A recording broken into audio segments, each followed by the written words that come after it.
The Dragon King ordered the servant girl to carry the Thorned Dragon Chalice, expecting it to drink her blood until it filled with his. Every noble in the Dragon Court leaned closer to watch Liora Ashvale bleed. She had carried worse things than a cup. She had carried trays through feast halls where lords pretended not to see the bruises under her sleeves. She had carried ash buckets from the dragon furnaces until her palms cracked. She had carried sealed messages she was forbidden to read, medicine she was forbidden to taste, and wine she was forbidden to spill, even when her hands shook from hunger. But the chalice waiting on the black altar was different. It looked alive. Thorns of dark metal curled around its stem like claws. Its bowl was carved from obsidian dragon bone, black at the rim and red gold deep within, as if an ember had been trapped inside it centuries ago and had never forgiven the dark. No wine filled it. No blessing, no royal vow. Only silence. A silence the court enjoyed. Liora stood at the foot of the altar in a servant's gray dress, her wrists marked by the thin silver oath cords all palace servants wore. The cords were supposed to mean loyalty. In truth, they meant ownership. They tightened when a servant disobeyed, burned when a servant lied, and cut deep if a servant tried to leave palace grounds without permission. Liora had worn hers since she was 7. Tonight, they had dressed her shame as ceremony. Lord Chancellor Orvain stood beside the altar, his red council robe bright as fresh blood beneath the hanging dragon banners. His face was smooth, handsome, and cold in the careful way of men who had spent years learning how to punish without raising their voices. By old dragon law, Orvain announced, the Thorned Dragon Chalice may be carried only by hands loyal to the crown. A ripple of anticipation moved through the court. Liora kept her eyes lowered. She knew what they expected. The chalice had a reputation. It pierced unworthy hands. It drank false blood. It exposed thieves, traitors, poisoners, and servants, foolish enough to believe obedience made them safe. Last night, a royal feast cup had gone missing. This morning, Orvain's men had found it beneath Liora's sleeping pallet. She had never touched it. No one cared. At the far end of the hall, Dragon King Cassian Veyr sat on the throne of black glass. He was the only person in the room who did not look amused. The court called him the Ashen Dragon, the last flame-blooded king of Veyrath, a ruler feared from the salt cliffs to the northern volcanic gates. He wore black armor beneath a dark ceremonial cloak, and the gold scales at his collar caught the firelight whenever he breathed. His face was stern, beautiful in a dangerous way, with sharp cheekbones, dark hair falling to his jaw, and eyes the molten gold of a dragon seen through smoke. Liora had served in his hall for 5 years. She had never heard him laugh. She had never seen him drunk. She had never seen him weak. Except once. 3 weeks ago, after the Feast of Embers, she had entered the lower passage with a tray of untouched cups and found the king alone behind the western pillars, one hand braced against the stone, the other pressed to his chest. His breath had come hard. His eyes had burned gold, but not with rage, with pain. Then Lord Orvain had appeared behind him holding a silver cup and said softly, "Majesty, you must drink the closing vow." Cassian had taken the cup. Liora had looked away before either man saw her watching. Now, standing before the Thorned Dragon Chalice, she remembered the king's hand on his chest. She remembered the faint red stain at the rim of that silver cup after he drank. Orvain turned toward the throne. "Majesty, shall the accused servant prove her loyalty?" Cassian's gaze moved to Liora. It struck with the force of heat through winter glass. Liora expected disgust, suspicion, the distant boredom of a king asked to judge another servant's life. Instead, his eyes narrowed slightly, not at her face, at her hands. Her fingers were curled at her sides, scarred from kitchen blades, furnace ash, and years of hot metal handles. The oath cords around her wrists gleamed faintly. Beneath them, near the base of her thumb, lay a tiny birthmark shaped almost like a cup. Liora had always hidden it. Tonight, the firelight found it. Cassian saw. Something changed in his expression. Small, dangerous. Orvain saw him see it. His eyes flicked to the birthmark near Liora's thumb, and for the first time, his smile looked practiced instead of calm. "Bring her forward," he said. 2 guards stepped behind Liora. She walked before they could drag her. That was all the dignity she could afford. The hall smelled of smoke, roasted meat, hot iron, and dragon spice wine. Nobles watched from both sides of the black marble aisle. Some lifted jeweled cups to their lips, eager to sip while she suffered. Others whispered behind gloved hands. Cup thief, bloodless little servant. The chalice will tear her hands open. Good, let it drink. Liora climbed the 3 altar steps. The Thorned Dragon Chalice waited. Its metal thorns seemed longer now. Orvain leaned close enough that only she could hear him. If you drop it, your oath cords will cut to bone. Liora did not look at him. Her eyes went once more to the throne. Cassian had risen halfway from it. Not fully. A king could not interrupt a court trial without reason. A dragon king, least of all. His council already watched him too closely, like men counting breaths from a dying beast and pretending it was loyalty. Liora understood that kind of watching. Servants survived by noticing hunger before teeth showed. Orvain lifted his voice. Liora Ashvale, oath-bound servant of the palace, place both hands upon the Thorned Dragon Chalice and carry it to the king. If your blood is false, the chalice will drink it. Liora swallowed. If the chalice found her guilty, she would not only lose her hands. Her name would be struck from the servant rolls, her body sent to the ash pits, and every kindness she had ever performed in this palace would vanish beneath one word: thief. If the chalice named her false, the oath cords would not wait for guards. They would execute the sentence themselves. She lifted her hands. The oath cords tightened, warning her not to tremble. The court leaned closer. Cassian took one step down from the throne. Orvain's gaze flashed toward him. Liora touched the chalice. The thorns pierced her palms at once. Pain shot up her arms, bright and cold. Blood welled around the black metal points. The court sighed with satisfaction. The pain told her to let go. The oath cords ordered her to hold. Liora did neither. She tightened her bleeding hands around the cup because, for the first time, the chalice felt afraid of her. The black thorns trembled. Liora felt something inside the cup turn toward her birthmark, not hungry but recognizing, not a mouth finding food. A lock finding its key. Then the chalice drank. Not her blood. The red drops from Leora's hands slid down the thorns and vanished before they reached the bowl. The chalice remained empty for one heartbeat. Then it filled from within. Red gold blood rose out of nothing, thick and luminous, burning with dragon fire under the surface. It climbed the obsidian bowl in a slow spiral, pulsing in time with a heartbeat that was not Leora's. Across the hall, Dragon King Cassian staggered. His hand flew to his chest. The blood in the chalice rose higher. The court fell silent. Liora stared at the cup in horror as the thorns withdrew from her palms, leaving the birthmark near her thumb glowing red gold. This was not a poisoned cup. It was not even a cup meant to drink. It was a vessel, and whatever royal blood had been stolen through the Dragon Court ceremonies had just answered the hands of the girl they meant to condemn. Lord Orvain went pale. Cassian's molten eyes locked on the chalice, then on Liora, and from somewhere deep beneath the palace, a dragon roared like it had just recognized its stolen blood. The roar beneath the palace did not sound like memory. It sounded alive. The dragon court froze around Liora Ashvale as the Thorned Dragon Chalice pulsed in her bleeding hands. Red gold blood rose inside the obsidian bowl, though no wound fed it, thick with dragon fire, bright enough to paint every noble face in the hall with the color of guilt. Cassian Veyr stood halfway down the throne steps, one hand pressed to his chest. For the first time since Liora had served in his palace, the Dragon King looked shaken.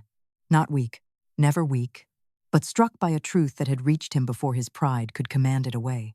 Lord Orvain recovered first. "Remove it from her," he ordered. No one moved. The guards, nearest Liora, stared at the chalice as if it might grow teeth. The court had expected the relic to pierce her hands, drink her false blood, and prove her guilt before the king. They had not expected the cup to fill itself with royal dragon blood while the king staggered like a blade had entered his heart. Orvain turned sharply. "I said remove it." One guard stepped forward. The chalice hissed. Not loudly, not like a beast, like molten iron meeting water. The guard stopped at once. Leora's hands trembled around the stem. The thorns had withdrawn from her palms, but blood still marked her skin, mingling with the red-gold glow from her birthmark. The chalice no longer hurt her. That almost frightened her more.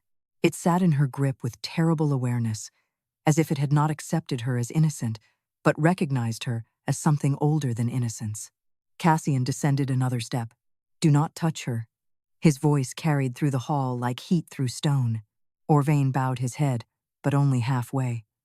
"Majesty, the relic has been disturbed. The servant's blood has clearly provoked a false answer." Liora looked at him. False. Men like Orvain loved that word. They placed it over anything dangerous before anyone could look too closely. The chalice pulsed. Cassian flinched. A thin line of red appeared beneath the scales at his collar, not from a cut outside the body, but from pressure within. Liora saw it. So did Orvain. The Chancellor's face tightened. Then the chalice began to show the blood.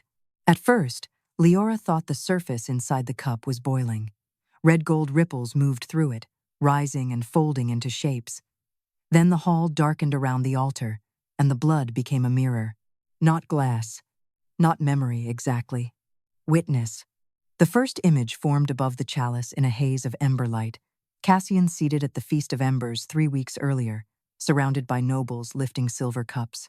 Lord Orvain stood at his side holding the closing vow cup, his red robe smooth, his smile loyal. The court watched the memory repeat. Orvain offered the cup. Cassian drank. A red thread slipped from the king's mouth into the silver rim and vanished through the stem. Leora's breath caught. This was not poison. Poison killed quickly or slowly, but it traveled inward. This had moved outward. The cup had taken something from him. The blood in the Thorned Dragon Chalice rose higher. Another image formed. A winter treaty feast. Cassian drank from a black ceremonial goblet, and a thin red gold thread left his wrist. A coronation memorial. A crystal cup touched his lips, and fire drained from beneath his skin.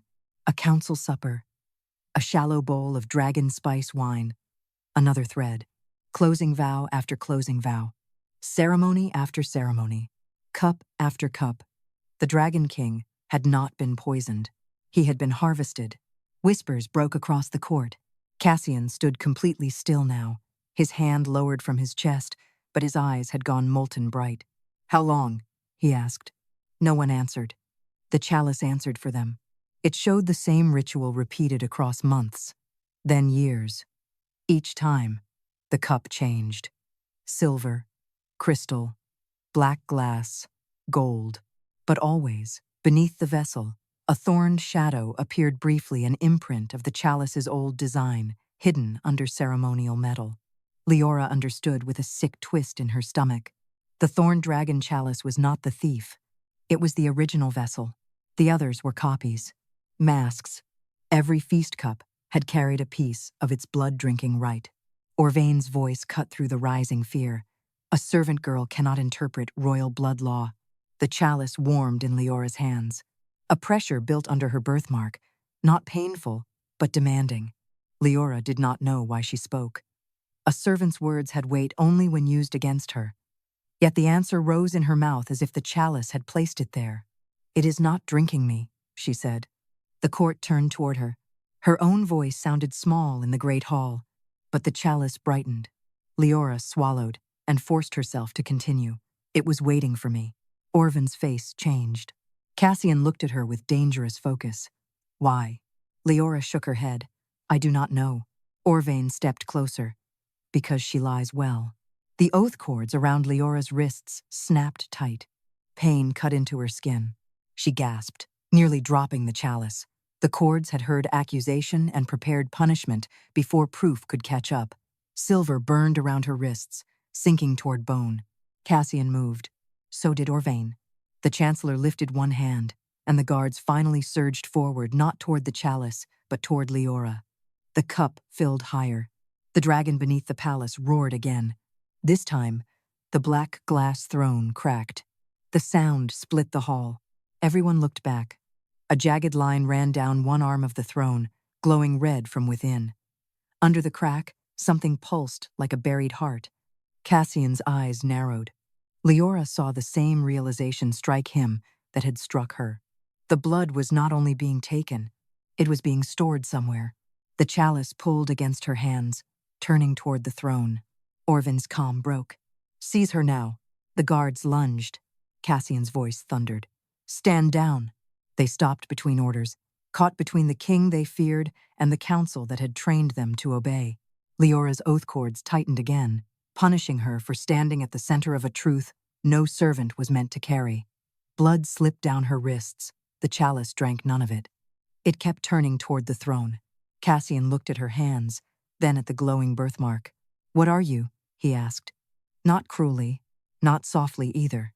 Like a king asking a door why it had opened inside his own prison.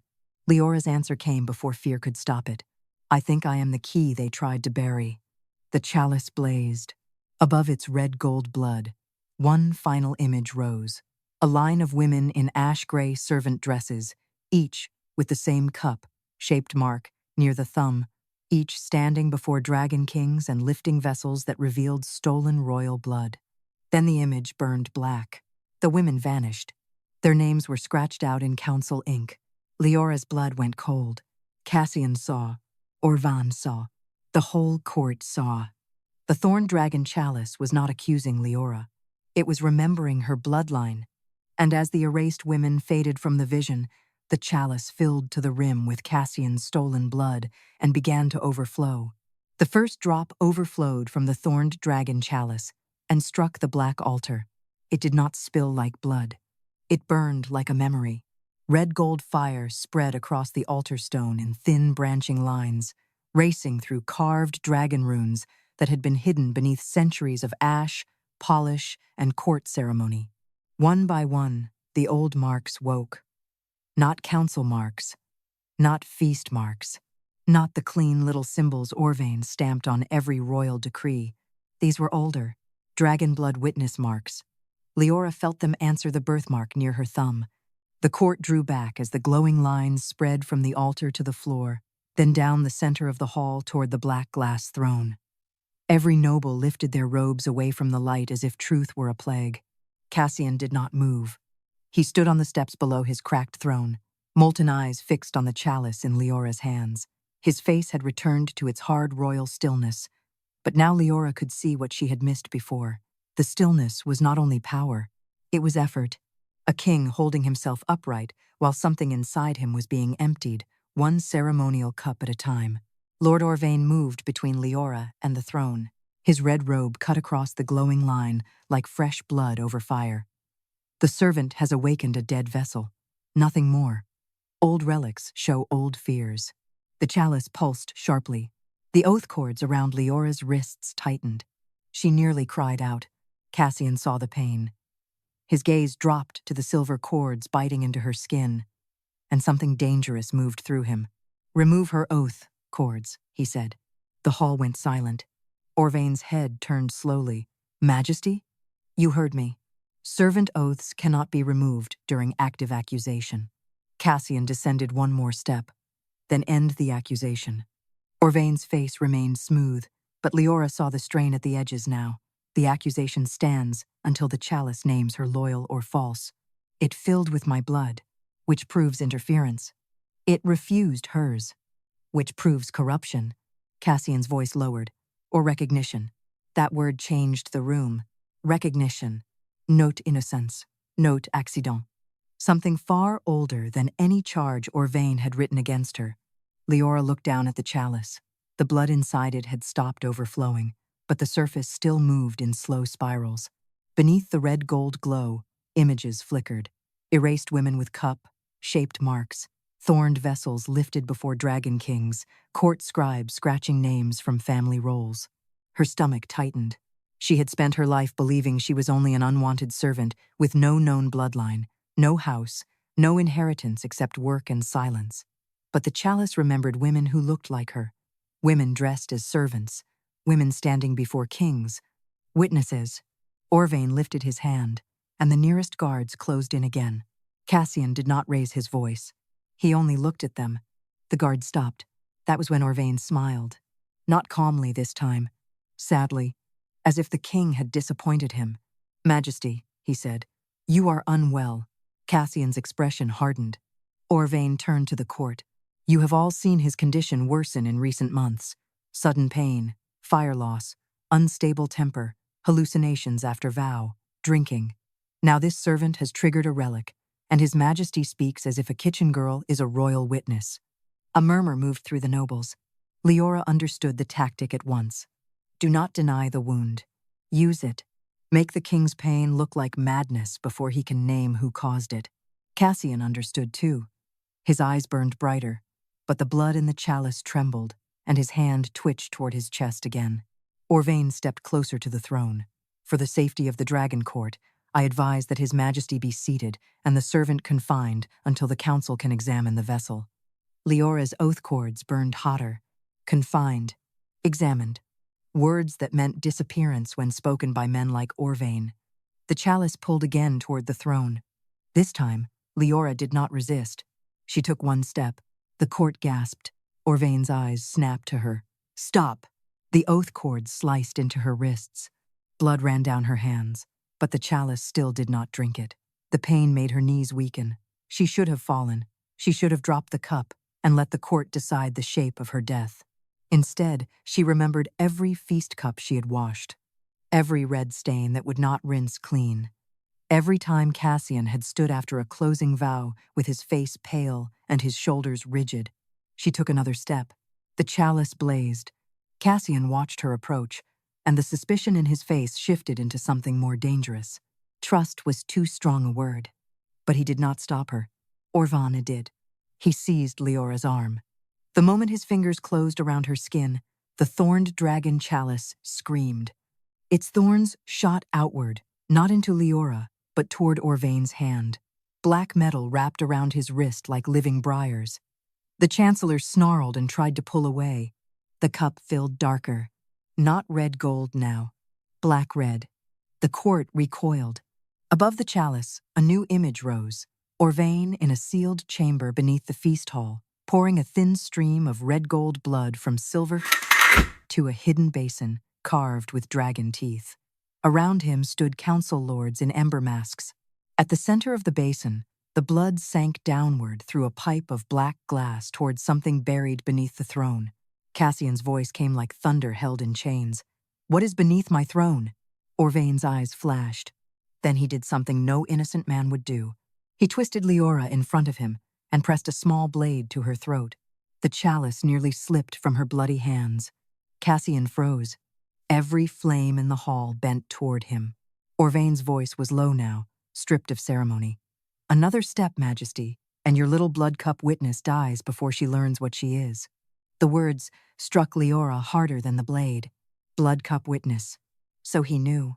He had always known. Cassian's face turned still, in a way that made even the nobles step back. Release her. Orvain smiled against Liora's hair. You do not command what keeps you alive. The black glass throne cracked again. This time, the split ran all the way down to the floor. From within it came a sound like scales dragging against stone. The chalice warmed in Liora's hands, no longer afraid, waiting. Her oath cords cut deeper. The blade kissed her throat. And beneath the throne, something with Cassian's stolen blood opened one burning eye. The eye beneath the throne opened wider. It was not fully dragon, not fully alive. A molten slit burned inside the cracked black glass, surrounded by shadows shaped like folded wings and bone. The sound beneath it deepened, a slow scrape of scales against stone, as if something enormous had been built from stolen blood and forced to sleep under the king who fed it. Liora stood trapped against Orvain's chest with his blade at her throat and the Thorned Dragon Chalice burning in her hands. The court did not move. No one wanted to be the first to admit what they were seeing. Cassian's blood was in the cup. His blood was under the throne. His pain had been ritual, not illness. His court had watched him weaken and called it temper, grief, age, dragon, madness, anything but theft. The chalice pulsed once. The eye beneath the throne pulsed with it. Cassian saw. So did Liora. The stolen blood was not merely stored there. It had been shaped into something. Orvain's blade pressed harder. Tell your relic to sleep, girl. Liora's breath caught as the edge kissed skin. The oath cords around her wrists tightened again, warning her not to resist a superior of the court. Silver bit into flesh. Blood ran over her knuckles and down the black stem of the chalice. The cup did not drink. It warmed. waiting. Not for her blood, for her decision. Cassian's voice lowered. Orvain, if you cut her, I will burn this hall down with you inside it. Several nobles gasped. Orvain smiled faintly. With what fire, Majesty? The cruelty of the question silenced the room. Cassian's jaw tightened. Because they all knew. Every feast had taken a little more. Every closing vow had drained his dragon fire cup by cup. The court still feared him, because memory is slower to die than power. But the truth had begun to glow inside the chalice. The Dragon King was being hollowed in public, and his council had learned exactly how close to empty they could make him before the throne noticed. Liora looked at Cassian. For the first time, she saw not only the king, but the man forced to stand while his own body betrayed him. His eyes burned molten gold, yet shadows ringed them. His hand remained open at his side, fingers slightly curled, as if he wanted to reach for her but knew one sudden motion would open her throat. He could not save her with force. Not yet. Orvain knew it. That was why he leaned closer to Liora's ear. Your mother died holding a vessel just like that. The words went through her colder than the blade. Liora stopped breathing. Orvain's smile brushed her hair. Yes, there it is. Recognition. You were too young to remember the ash house burning, but blood remembers what children do not. The chalice flared. Above it, an image rose in red-gold fire. A woman with Liora's eyes stood in a chamber of black stone, both hands wrapped around a thorned vessel. Her dress was ash gray. Her wrists were bound in servant cords. Behind her, flames climbed the walls while council guards dragged other marked women away. The woman lifted the chalice toward a younger Cassian's father. Your blood is being taken, she said. Then the memory tore apart. Black council ink flooded over her name. Liora's knees weakened. Her mother, not a thief. Not a servant who died unnamed in the ash pits, as palace records claimed. A witness. Orvain tightened his grip. Her mistake was believing a king would protect a servant once the court called her dangerous. Cassian's eyes blazed. Liora felt the chalice tremble in her hands, not with fear now, but rage. The birthmark near her thumb burned red gold. The image of her mother did not fade completely. It settled into the blood inside the cup, like a flame waiting beneath oil. The dragon beneath the throne shifted. Stone cracked across the floor. Orvain's control snapped into urgency. Council guard, bind the king. The command should have sounded impossible. Yet half the guards moved. Not toward Cassian at first, toward the aisle, toward positions long practiced. Liora understood then that this betrayal had been rehearsed, perhaps for months, perhaps for years. They had waited until the king was weak enough and the court frightened enough to accept chains as protection. Cassian did not look at the guards. He looked only at Liora. Can you command the chalice? He asked. Orvain laughed. She does not even know what she is. Liora looked down at the blood. Her mother's face shimmered there, the erased women behind her, the stolen royal blood, the false cups, the thing under the throne. All of it moved through the Thorned Dragon Chalice, like a language she had never been taught, but somehow recognized. A blood cup witness, not a vessel, not fuel. The hand that made stolen blood speak. She tightened her grip. The thorns curled around her fingers gently this time, avoiding the wounds they had already made. No, Liora whispered. The word was for Orvain, for the oath cords, for every record that had reduced her bloodline to ash. The chalice blazed. The oath cords around her wrists snapped. Silver fragments scattered across the altar steps. Every servant in the hall inhaled sharply. Orvain jerked back, but Liora drove her elbow into his ribs and twisted away. His blade sliced the air where her throat had been. She stumbled forward, clutching the chalice with both hands. Cassian moved at the same time. The first guard reached for his arm. Cassian caught the man by the breastplate and threw him across the aisle hard enough to crack marble. The second guard hesitated. That hesitation saved his life. Cassian stepped past him, fireless but still terrible, every line of him sharpened by fury. Orvain shouted a word in the council tongue.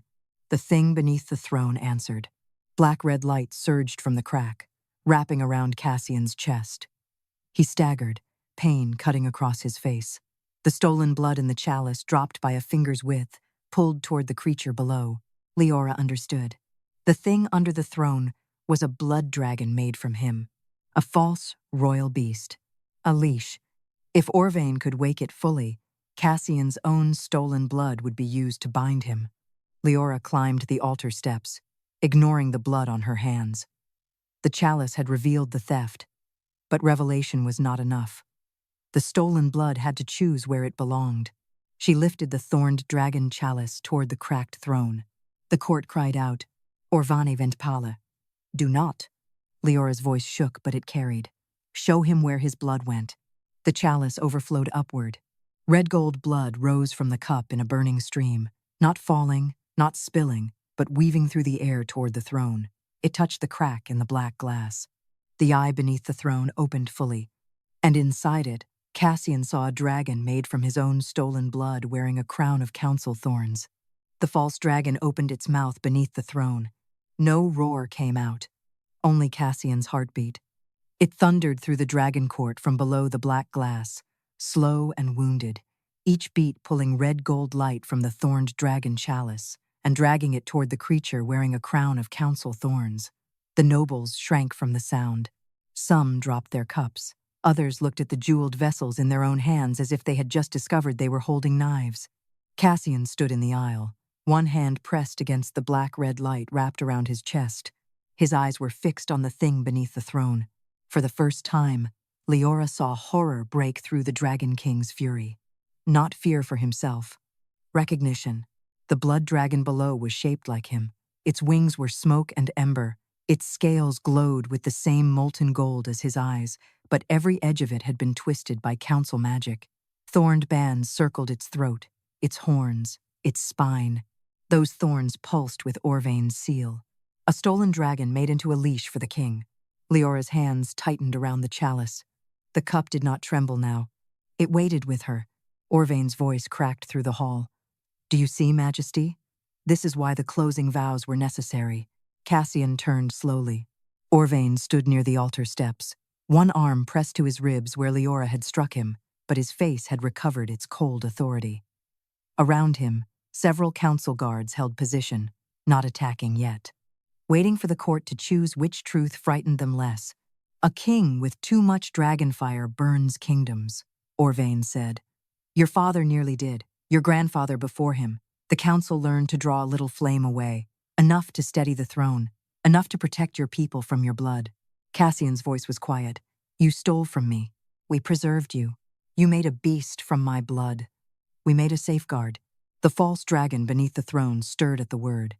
Its thorn crown glowed brighter, and the black-red light around Cassian's chest tightened. He staggered one step, but he did not fall. Liora lifted the chalice higher. The blood inside it rose in answer, pressing toward the rim. Orvain saw and pointed at her. "And she is worse than any fireborn king. Her bloodline was erased for a reason. Blood cup witnesses do not heal. They expose. They unravel systems common people are too fragile to understand." Common people. Liora almost laughed. The words scraped against every year she had spent below stairs, every meal eaten after nobles left scraps, every burn on her hands from carrying what others were too highborn to touch. Men like Orvain always spoke of common people when they meant themselves. Cassian looked at her then. The black-red bind still wrapped his chest, but his gaze reached her through it. Sharp, demanding, not commanding her to save him, asking if she could see what he could not. Liora looked into the chalice. The surface of the stolen blood cleared. Inside it, she saw 3 streams. One ran from Cassian's chest to the false dragon. One ran from the false dragon into the black glass throne. The third ran from the chalice into her birthmark. Not stealing, witnessing. She understood the difference now. The chalice could not return what was taken by itself. It could only reveal where the blood belonged and who had handled it. The choice had to come from the blood's true owner. But Cassian was bound by the blood dragon. He could not call it back while the council thorns held the beast. Liora could show him the path. He had to take it. She stepped down from the altar toward him. Orvain's eyes widened. "Stop her." The guards moved. This time, the servants moved first. It began with one kitchen boy stepping into the aisle with a tray held like a shield, then an old furnace maid, then 2 cupbearers, 3 ash cleaners, a wine steward with shaking hands. They did not look brave. That mattered more. They looked terrified and moved anyway, forming a thin, trembling line between Liora and the guards. Every wrist among them bore silver oath cords. Every cord flickered, uncertain now that Leora's lay broken on the steps. Orvain stared at them as if servants had no right to become visible. "Stand aside," he hissed. The old furnace maid lifted her chin. No. The word shook, but it stood. Liora felt something in her chest twist. All her life, survival had meant keeping her head down, making herself useful enough not to be thrown away. Now the lowest hands in the palace stood between blades and the truth because her broken cords had shown them obedience could bleed and still end. Cassian saw them too. His face changed, not softened, not exactly, but struck. The Dragon King had been drained by nobles, guarded by traitors, and watched by servants who understood hunger before anyone else did. Liora reached him. The black-red bind snapped toward her as she came near, but the chalice flared and forced it back. Cassian looked down at the cup, then at her wounded hands around it. "You should not be near me," he said. His voice was rough with pain. "Because of the dragon?" Liora asked. "Because I want to tear this cord apart." The honesty startled her. So did the restraint beneath it. She looked past him to the false dragon under the throne. "Then do not let them choose where your fire goes." His molten eyes held hers. For one dangerous breath, the court disappeared. The guards, the nobles, Orvain's lies, the beast beneath the throne. There was only a servant girl, holding a vessel full of stolen royal blood, and a king who had been emptied ceremony by ceremony, both standing at the edge of a truth too large to survive quietly. "What must I do?" Cassian asked. Orvain shouted, "Do not answer her." Liora ignored him. She lifted the Thorned Dragon Chalice between them, touched the blood without drinking it. Cassian's gaze sharpened. Nobles whispered in fear. Dragon kings drank vows. They did not touch blood vessels like witnesses or servants. The court had built entire laws on who was allowed to hold what. Cassian reached anyway. His bare fingers entered the red gold blood. The chalice ignited. Cassian's body arched as the stolen blood recognized him. Under the throne, the false dragon shrieked silently, wings beating against the black glass prison. The thorn crown tightened around its head. Orvain began chanting in the council tongue. Liora felt the chalice pull at her birthmark. A word rose inside her, not spoken in any language she knew. "Return." She looked at Cassian. His hand shook inside the blood, but he did not withdraw. "Say it," she whispered. His eyes burned brighter. "Return." The blood in the chalice erupted upward. A red gold stream struck Cassian in the chest and threw him back a step. But this time, the light did not leave him. It sank into him. The black-red bind around his ribs cracked. The false dragon roared beneath the throne. One council thorn shattered from its crown. Orvain stumbled, as if the break had cut him too. The court cried out. Cassian inhaled. Flame moved under his skin. Not enough to make him whole. Enough to remind everyone what had been stolen. He looked at Orvain, and for the first time that night, the Chancellor looked afraid. Then the false dragon slammed its chained head against the underside of the throne. The black glass split open. A claw made of stolen blood and council thorns burst through the floor between Cassian and Liora. The claw tore through the black glass floor and struck the air between them. Liora stumbled back. The Thorned Dragon Chalice clutched tight in both hands. Red gold blood sloshed against the obsidian rim, but not a drop spilled. The chalice held its contents like a heart refusing to burst. Cassian moved before the court could scream. He caught Liora by the waist and pulled her behind him, placing his body between her and the claw made from his own stolen blood. The motion cost him. The black-red bind around his chest tightened again, and pain flashed across his face, but he did not release her until her feet found the stone. "Stay behind me," he said. Liora should have obeyed. Every servant instinct in her body told her to step back when a king commanded it. Every year under oath cords had taught her that survival meant becoming smaller, near danger. But the chalice burned in her hands, and beneath the floor, the false dragon's eye rolled toward Cassian with hungry recognition. It was not reaching for Liora. It was reaching for him. "No," she said. Cassian looked back sharply. Liora stepped beside him instead of behind him. "It is made from your blood," If you fight it like an enemy, Orvain will use the wound to pull more from you. The false dragon dragged another claw through the broken floor. Black glass split outward in jagged lines. Nobles fled from the front rows. Servants held their thin line across the aisle, shaking but still standing. Above them, the hanging dragon banners whipped in a wind that came from beneath the throne. Orvain stood on the altar steps, one hand raised, blood dripping from the thorn marks around his wrist.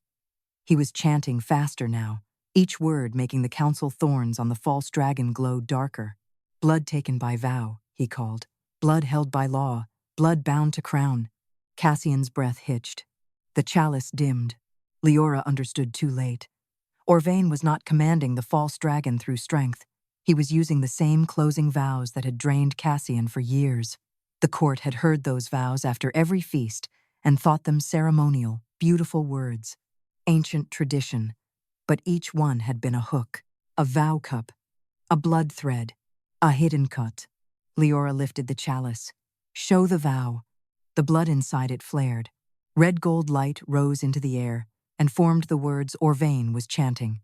Each phrase appeared as a burning line wrapped around Cassian's ribs, throat, wrists, and heart. The dragon court saw its own ceremonies turn into chains. A noble lord whispered, "We said those vows." The chalice answered with another image. The entire court, lifting cups after feast, repeating Orvain's closing words while Cassian drank from the royal vessel. With every spoken vow, a thread of dragon fire left the king and passed unnoticed through the cups, down into the throne, and into the forming beast below. Not one thief. A court made into a mouth. Leora's stomach turned. Some nobles looked horrified. Others looked guilty. A few looked angry only because they had been shown. Cassian stared at the glowing vow lines wrapped around his body. "Can they be broken?" he asked. Liora looked into the chalice, searching the blood for an answer she had never been taught. Her birthmark burned. Then the image shifted to the erased women of her bloodline. Blood cup witnesses standing before kings, holding vessels steady while stolen royal blood named its path. They did not fight like warriors. They did not command like queens. They listened until the blood told the truth. The answer came through the chalice like heat through bone. Not by denying them, Liora said, by making the court hear what it swore. Orvain's chant faltered. Cassian looked at the nobles. The false dragon slammed its claw again, widening the split in the floor. Its head began to rise, crowned with black council thorns, its mouth full of red gold fire that had once belonged to the king. Cassian stepped toward the court, still bound in vow lines, still not fully restored. "Repeat the closing vow," he said. A terrified murmur broke out. Orvain's face twisted. "Do not." Cassian's eyes blazed. "Repeat it." No one spoke. For years, they had spoken those words easily, while cups were full and music covered the cost. Now, under the chalice's light, with the king's stolen blood roaring beneath their feet, the words stuck in their throats. Liora understood why. To repeat the vow under witness would show who had known what they were saying. The old furnace maid moved first. She stepped forward from the servants' line, lifting her corded wrists. "We were made to say it in the kitchens, too." Liora looked at her. The maid's voice trembled. "After feast service, over the leftover cups, we thought it was to seal the king's blessing." Orvain snapped. "Silence." The old woman ignored him. Her voice rose through the hall. "Blood taken by vow." The chalice flared. A red line shot from her wrists, not into the false dragon, but out of the hidden web. The oath cords around her arms cracked. Another servant joined her. "Blood held by law." Then another. "Blood bound to crown." One by one, servants repeated the words that had bound them. Each time, the chalice showed the truth beneath the vow and burned the hidden blood thread away. The nobles watched in horror as the lowest voices in the palace began breaking the right they had helped feed. Cassian turned to the court. "Now you." Silence. The false dragon's head rose fully through the floor. It was beautiful in a monstrous way, built of molten blood, black glass, and thorns. Its eyes were Cassian's gold, but empty of his will. It opened its jaws toward the nobles, and for the first time, they understood that a beast made from stolen royal blood would not remain a leash forever. It would become a ruler. A young noblewoman dropped her cup. "Blood taken by vow," she whispered. The chalice answered. Her family seal burned red above her breast, then split open, releasing a thin thread of stolen fire. Others followed, first from fear, then shame, then survival. The hall filled with voices. Blood taken by vow. Blood held by law. Blood bound to crown. With every repetition, the chalice revealed another hidden thread and severed it from the false dragon. The creature shrieked. Thorns burst from its crown and flew back toward Orvain, embedding in the red robe he wore like badges of honor. Arvan staggered. "No," he gasped. "You will tear the throne open." Cassian lifted his hand from his chest. The vow lines around him had thinned. Fire moved beneath his skin again. Brighter now, red gold and living. He looked at Liora, and something passed between them that was not yet tenderness, but trust forged under unbearable heat. "The last vow," Liora said. Cassian understood. He turned toward the throne, toward the false dragon made from everything taken from him, and placed his blood-wet fingers on the rim of the Thorned Dragon Chalice. His voice filled the hall. Blood stolen by vow, returned by truth. The chalice blazed white-hot. The false dragon screamed. Every remaining blood thread snapped tight, stretching from the beast beneath the throne to Cassian's hand, to the chalice, to Leora's glowing birthmark. For one heartbeat, the power was too much. Liora cried out as the chalice pulled against her bones. Cassian caught her hand over the cup. This time, when his skin touched hers, the chalice did not burn him. It opened. The red-gold blood rose from the bowl in a spiraling column and wrapped around Cassian's chest. The stolen fire surged back into him so violently the banners burst into flame without turning to ash. The false dragon collapsed halfway through the broken floor, its thorn crown cracking. Orvain fell to his knees. But the deepest thorn remained. It was buried in the false dragon's heart, and its root led not to Orvain's hand, but to the black glass throne itself. The throne had been drinking longer than any cup. That was what the Thorned Dragon Chalice showed them when the last blood thread stretched from the false dragon's heart into the black glass seat above it. Not a simple line, not a recent theft, a root, old, thick, and buried deep in royal stone. Cassian stared at it. The red gold fire that had returned to his body still moved beneath his skin, but the sight of that root halted him more completely than any chain could have. It meant the theft had not begun with Orvain. It had not begun with the recent feasts, or the closing vows, or the missing cup placed under Leora's pallet. The throne itself had learned to drink. Lord Orvain rose slowly from his knees, his red robe torn where council thorns had pierced it. Blood ran down his sleeve, but his smile returned in a thin, exhausted line. "You see now," he said, "I did not create the vessel. I inherited the duty." Cassian's eyes burned. "You call this duty?" "I call it survival." Orvain lifted one shaking hand toward the cracked throne. "Every dragon king is born with too much fire. Every court fears the day his blood decides the kingdom is kindling. The throne was made to take what rulers could not be trusted to hold." The nobles listened with the desperate stillness of people hoping an explanation could become absolution. Liora looked at the false dragon, half risen from the shattered floor. Its thorn-crowned head sagged, weakened by the broken vows, but the deepest thorn still pulsed inside its chest. With every pulse, the black glass throne answered. The creature was not only Orvain's weapon, it was the throne's hunger given shape. The chalice trembled in Leora's hands, not afraid now, grieving. Inside its blood, more images surfaced. Kings crowned young and drained old, queens watching husbands fade after sacred feasts, marked women dragged into halls to reveal the theft and then erased before the court could choose them over tradition. Each blood cup witness had exposed a wound. Each time, the council had buried the woman and kept the system. Liora saw her mother again, clearer now. Ash-brown hair, burned hands, the same cup-shaped mark near her thumb. She stood before Cassian's father, holding a vessel bright with stolen blood, and said, "If the throne must drink to rule, then the throne is the traitor." Then guards seized her. The memory broke in fire. Leora's breath caught. Cassian heard it. His gaze shifted from the throne to her. Who was she? Liora swallowed around the ache in her throat. "My mother." The court went still. Orvain's face hardened.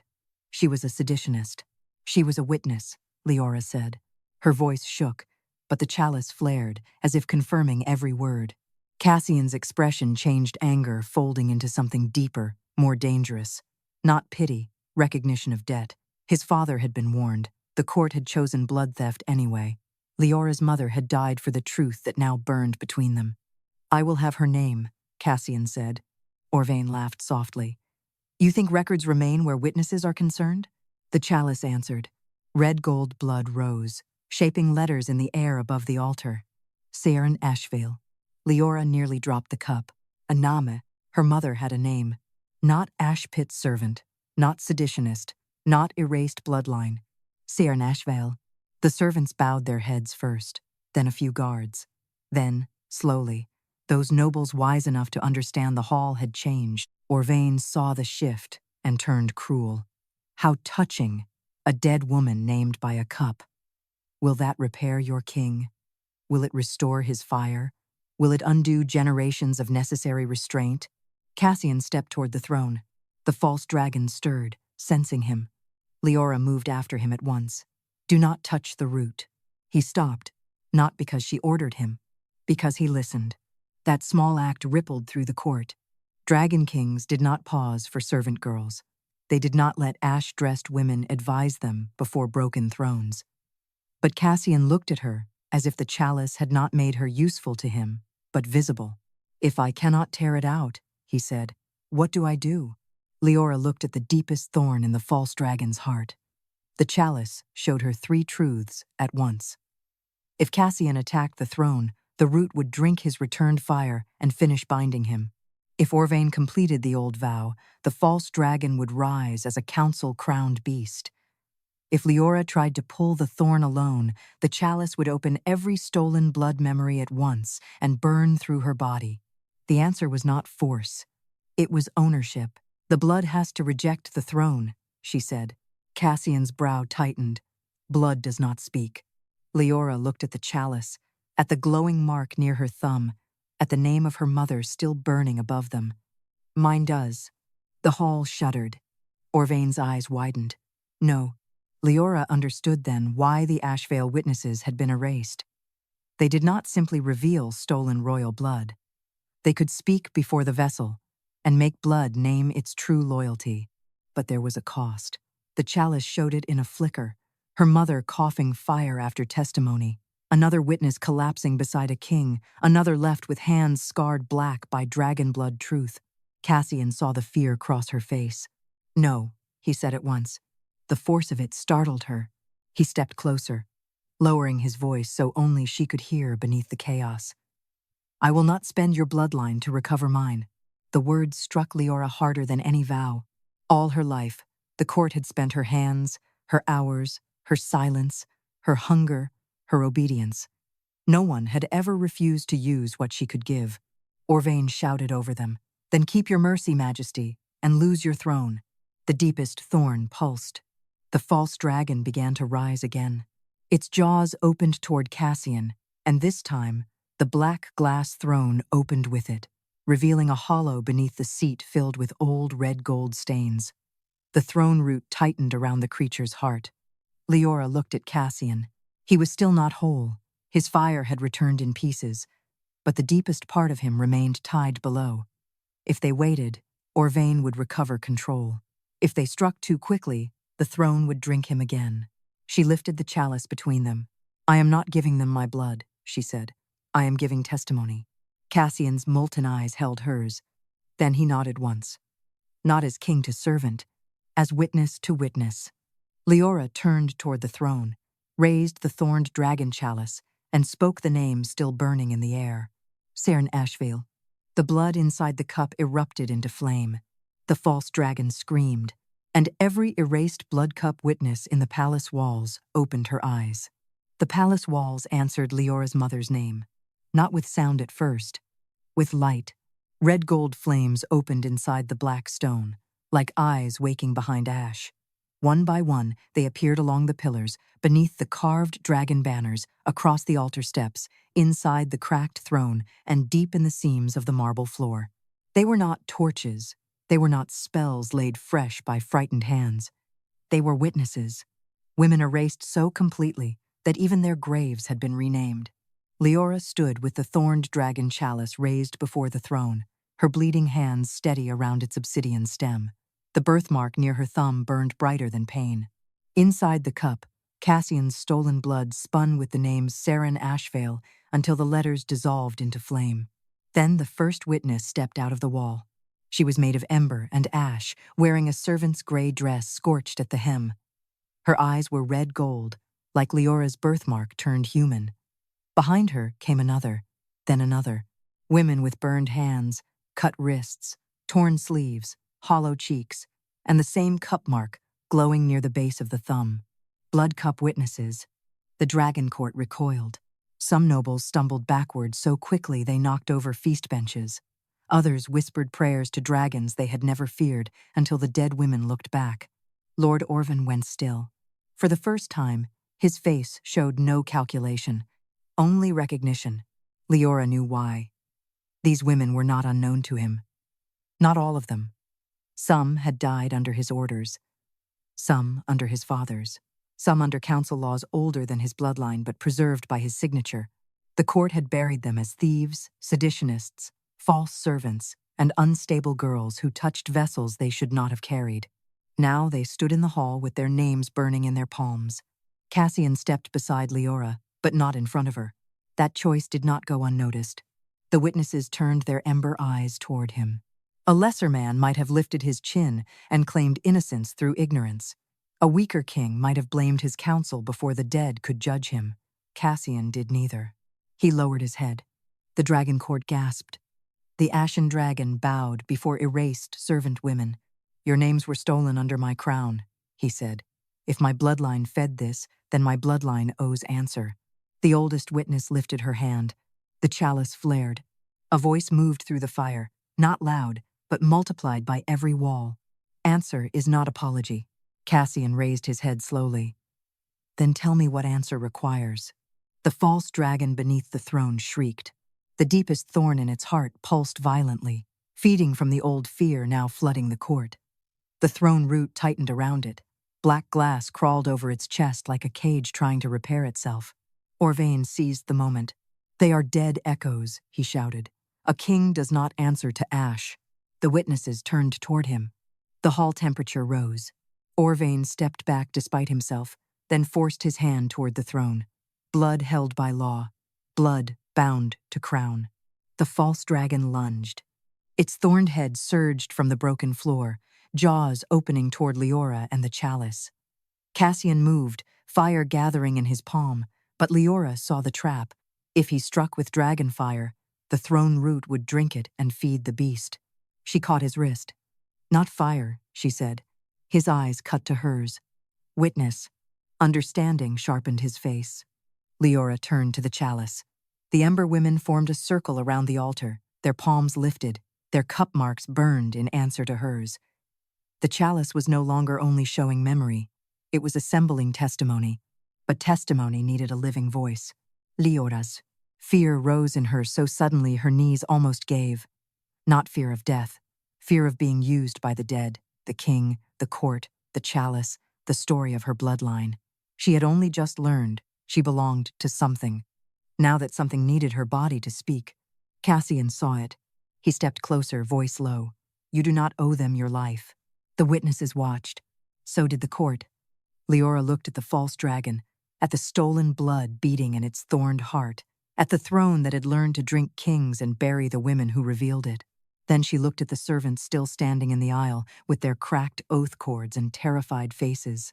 If she stopped now, Orvain would rebuild the lie. Maybe not tonight, but soon. Liora lifted the chalice higher. "I owe the truth my voice." Cassian's jaw tightened, but he did not forbid her. That mattered. The chalice opened. The red gold blood rose out of it in a thin stream, wrapping around Liora's wrists without cutting them. Fire entered her palms. Her mother's name burned first. Then others followed. Liora Ashvale, Myra Cophand, Illith of the South Furnace, Rowena Ashmark, Dahlia of the Black Feast. Names poured through Liora's mouth, each one striking the hall like a hammer against buried metal. With every name, A hidden mark appeared somewhere in the palace, under steps, behind altar stones, beneath council seats, inside the silver rims of old feast cups. Proof, records, blood traces, places where witnesses had been erased.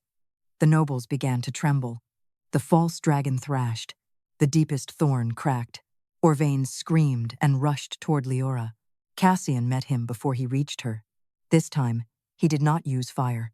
He seized Orvain by the throat and slammed him against the altar, holding him there with one hand while Liora spoke the final name. Liora Ashvale, she said again. The Ember Woman, who looked like Liora, stepped forward.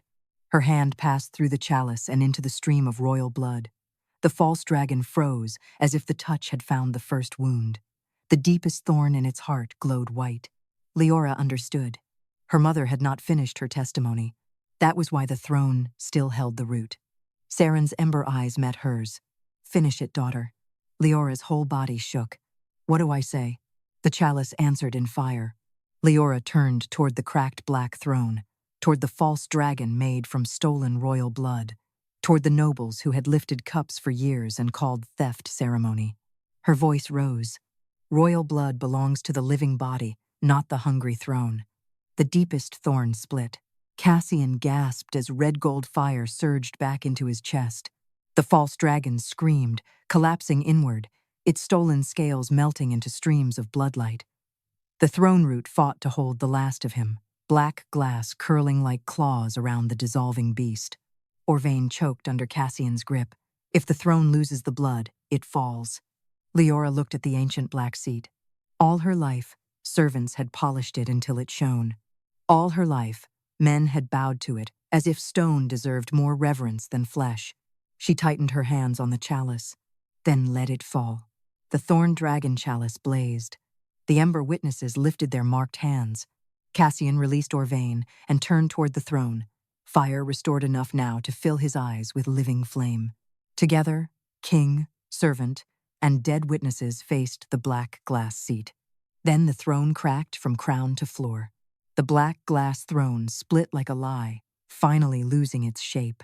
A crack tore from the jagged crown at its back, down through the carved dragon wings, through the armrests polished by generations of kings, through the seat where stolen blood had been fed ceremony after ceremony. Red gold fire burned inside the fracture. Not the false light of the blood dragon, not the dark glow of council thorns. Living fire, Cassian's fire. The dragon court scattered from the dais as the throne groaned. Nobles clutched one another, robes dragging through spilled wine, faces pale with the terror of people watching the object they had worshipped become evidence against them. Servants stood frozen in the aisle, cracked oath cords hanging from their wrists like dead snakes. Liora Ashvale held the Thorned Dragon Chalice with both bleeding hands. The Ember witnesses stood around her in a circle of ash and flame, their marked palms lifted toward the throne. Her mother stood among them, not solid enough to touch, yet real enough that Leora's heart broke every time she looked at her. Liora Ashvale did not smile. There was too much grief for that. But pride burned in her eyes. The false dragon collapsed beneath the throne, its body melting into streams of red gold bloodlight. Every stream tried to return to Cassian at once. He staggered as it entered him, one hand braced against the cracked altar, jaw clenched against the force of years rushing back into a body that had survived without them. Liora stepped toward him. Cassian lifted a hand, stopping her without command. I can stand. His voice was rough. Then, after one breath, he added, because of you. The words moved through Liora more dangerously than praise should have. She tightened her grip on the chalice, forcing herself to look away before the court could turn that moment into another accusation. Lord Orvain crawled across the altar steps, one hand pressed to his throat where Cassian had held him. His red robe was torn, his hair disordered. The practiced calm burned from his face. But he was not finished. Men like him rarely ended when exposed. They ended when no one obeyed them. Council guard, he rasped. Bind the servant. Bind the king if he resists. The throne is collapsing. No one moved. Orvain's eyes flashed with disbelief. Do you think this is victory? That girl has broken the vessel that steadied Veyroth for centuries.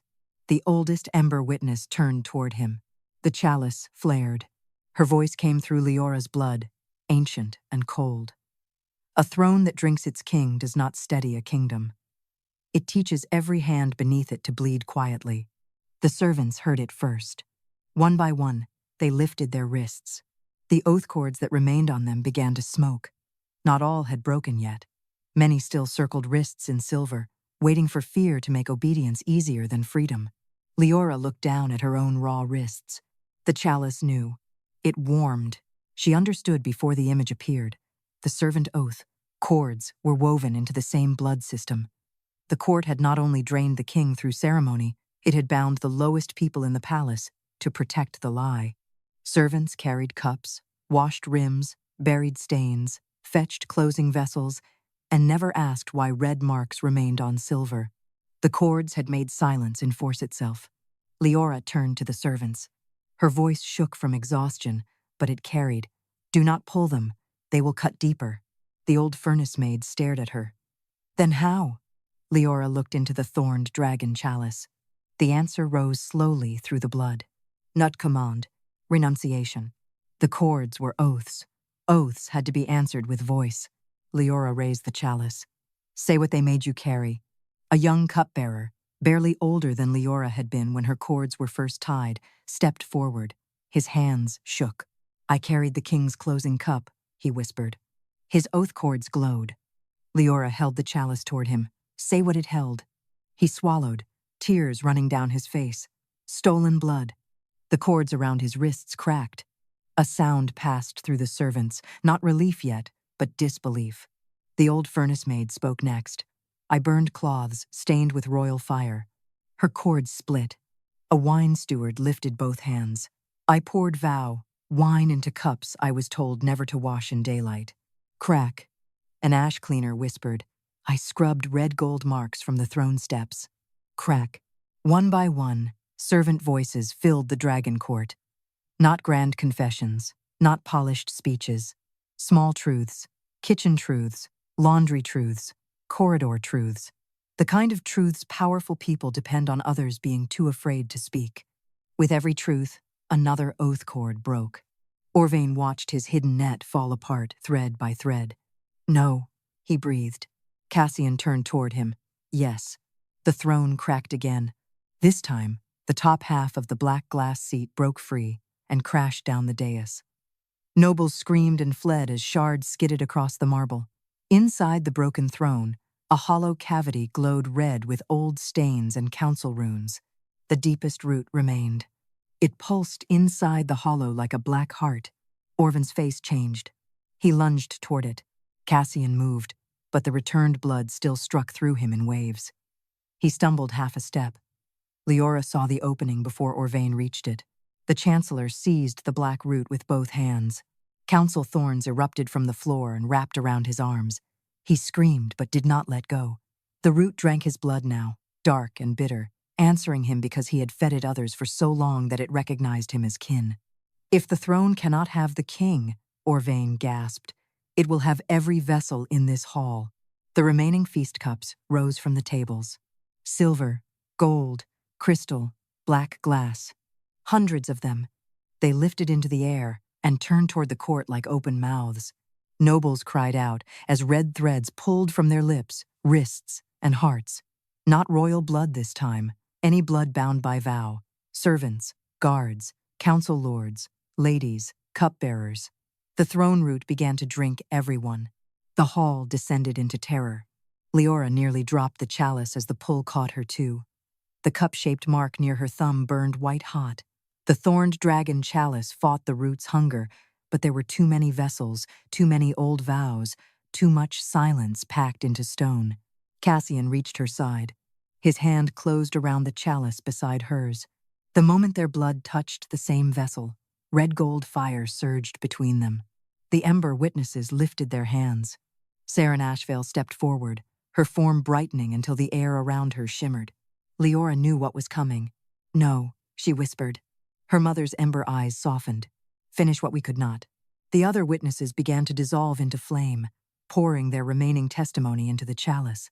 Names, blood marks, hidden records, unfinished accusations, all of it flowed into the cup, not as sacrifice, but as inheritance.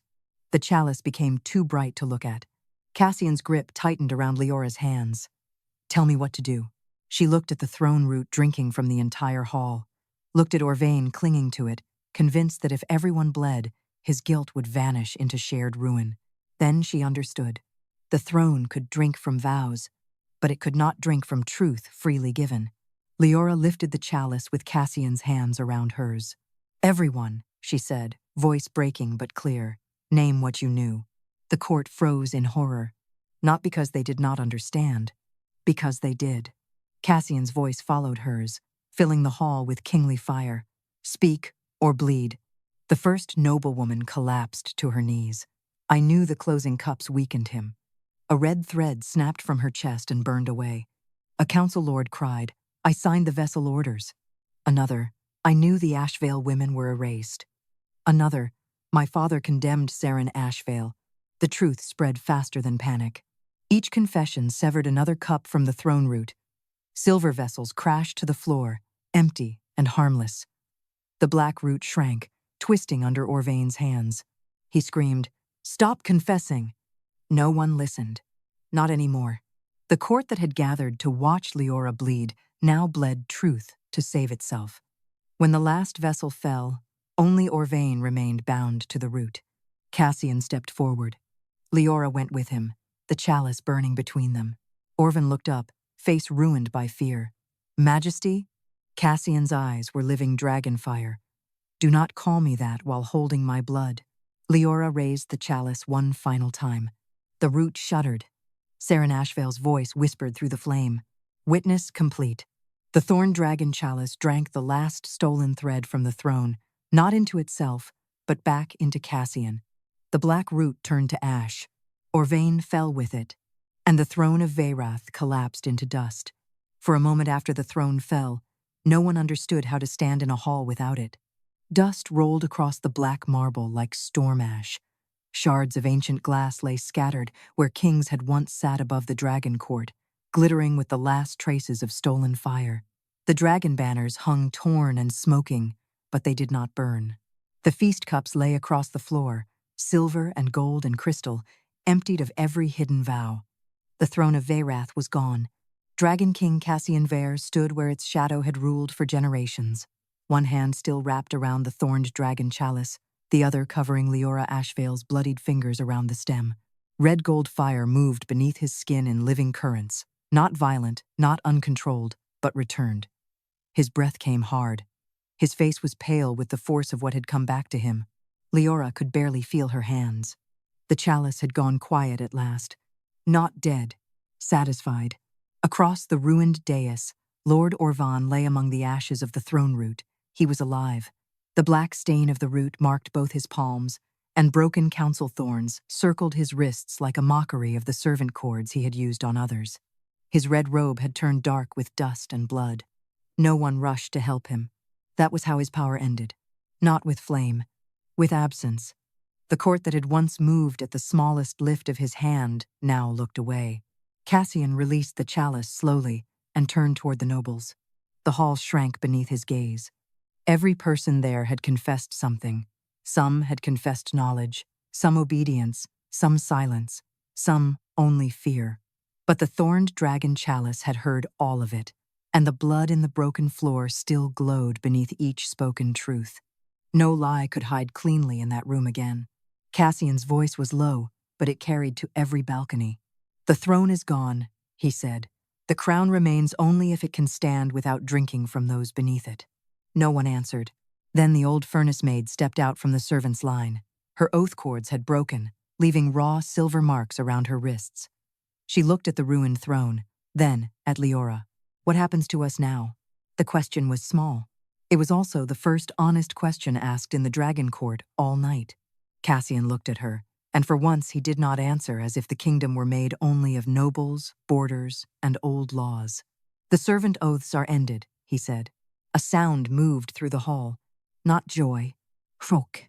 The kind that comes when a cage door opens and those inside still expect the chain to jerk them back. Cassian turned to the guards. No cord will be retied. No servant will be punished for testimony given tonight. Every record connected to the feast cups, Closing vows, oath cords, and Ashvale witnesses will be brought to this hall before sunset. A council lord, gray-faced and trembling, stepped forward. Majesty, without the throne's rights, the noble houses will demand assurance. Veyrath cannot be ruled from a pile of ash. Cassian looked down at the dust of the black glass throne, then at Liora. She expected him to answer with fire. Instead, he said, then we will build nothing on ash until every bone beneath it is named. The ember witnesses around Liora began to fade. One by one, the erased blood cup women dissolved into red gold sparks, their testimony finished, their names no longer trapped in stone. Liora turned sharply as Saren Ashvale's form flickered. Wait, she whispered. Her mother looked at her. For the first time, the ember woman smiled. It was faint, tired, almost human. The Thorned Dragon Chalice warmed between Liora's hands, and a final line of fire appeared in its blood. Saren Ashvale, blood cup witness of Veyrath, falsely condemned, testimony completed by her daughter. Liora pressed a shaking hand over her mouth. Cassian stood beside her, silent.